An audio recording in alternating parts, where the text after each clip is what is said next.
When it comes to water issues in California, nothing should surprise you. And when it comes to drought, the shenanigans of those who control how and where water flows can reach new heights of murky, sordid contrivances.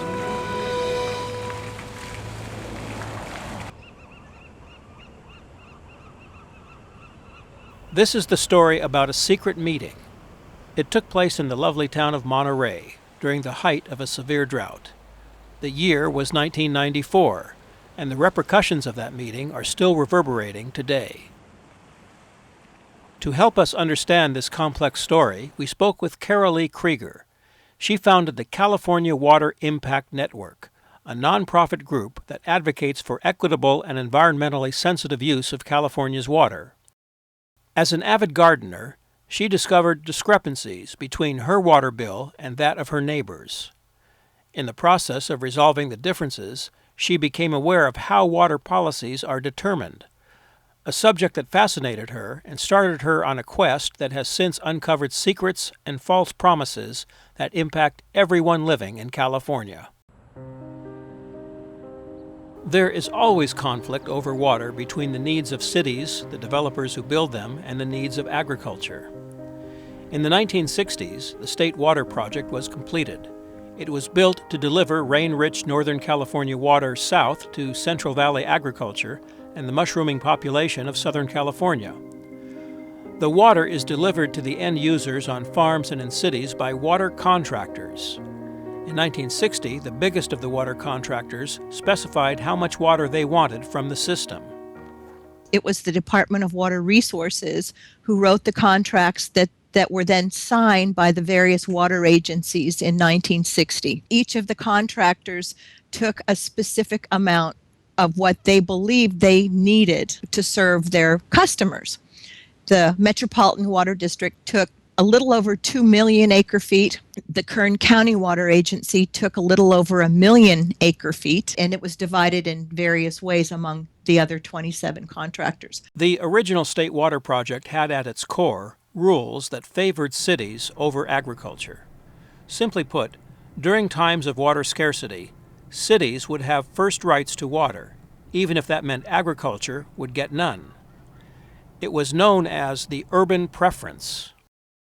But in 1994, coming through a prolonged drought and facing the prospect of severe restrictions on Delta water, the biggest of the water contractors met in Monterey to craft a deal that would get them out of their predicament. The meeting participants were the big boys of water delivery, the Metropolitan Water District of Southern California, and the Kern County Water Agency, which together control about 75% of state water project allocations, and representatives of Paramount Farming, a private corporation owned by Stewart Resnick.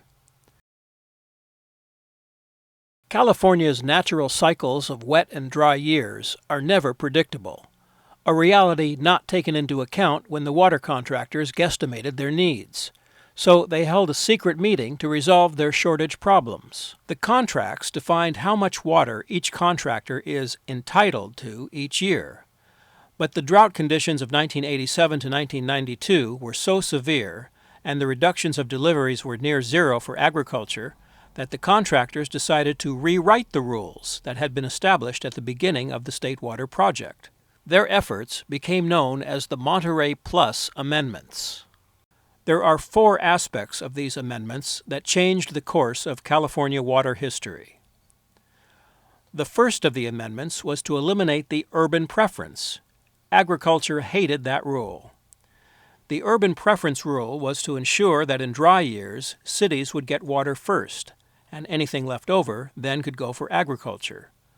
You can easily see why agriculture wanted that rule to go away. Next to go was a rule that urban developers hated, the firm yield clause, a rule put in place to ensure that when a developer proposes a new project, that there is actual, real water available for it. Because what was happening in Southern California is that developers were using the paper water, the water that wasn't there, in order to justify and get permits to build lots of houses. But it's not real water, it's paper water. The point of the secret gathering was to rewrite the rules that created conflict between agriculture and urban interests.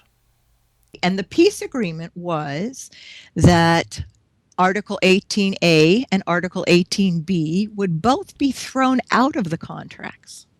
So what it did was it made urban and agriculture equal.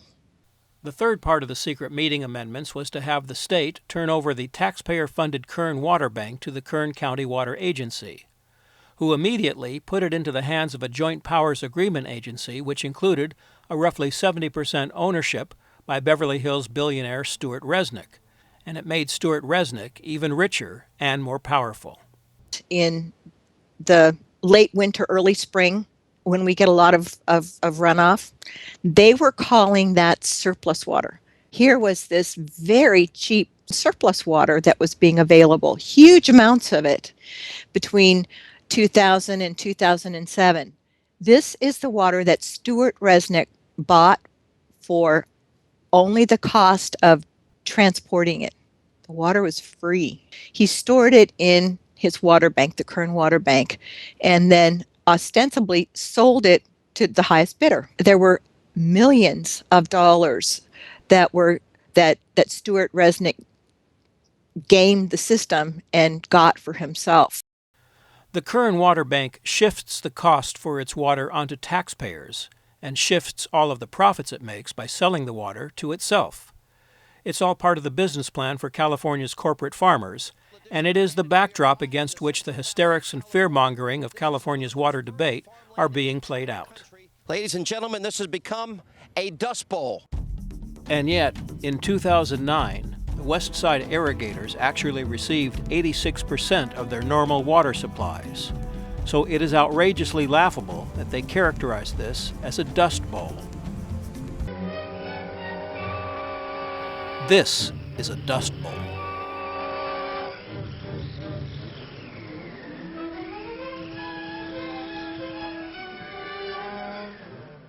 The final amendment made in the secret meeting was about so-called surplus water.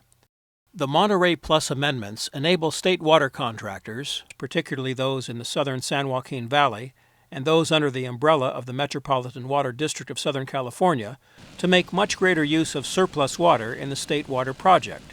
That is, when surplus water is available. The state was in bed with them from the very beginning. The state does what it's told by the Metropolitan Water District and the Kern County Water Agency, because those are the two biggest contractors that have 75% of the project. The state has acted all these years as a servant, if you will, of those two big contractors. It was the intended effect of the deregulation and privatization of water hashed out in Monterey, which transformed water into a truly liquid asset that could be traded with ease on the market. Ever since the secret Monterey Plus amendments were uncovered, they have been the subject of litigation. But that has never stopped the water contractors or their handmaidens in the California state agencies that regulate and monitor water laws from preventing the amendments from being implemented. In fact, since their creation in 1994, it has been the de facto law of the land, regardless of legal filings, to stop them. Now, in 2010, the California Department of Water Resources is determined to codify those 1994 secret agreements into law. It is a very bad idea that needs to be stopped.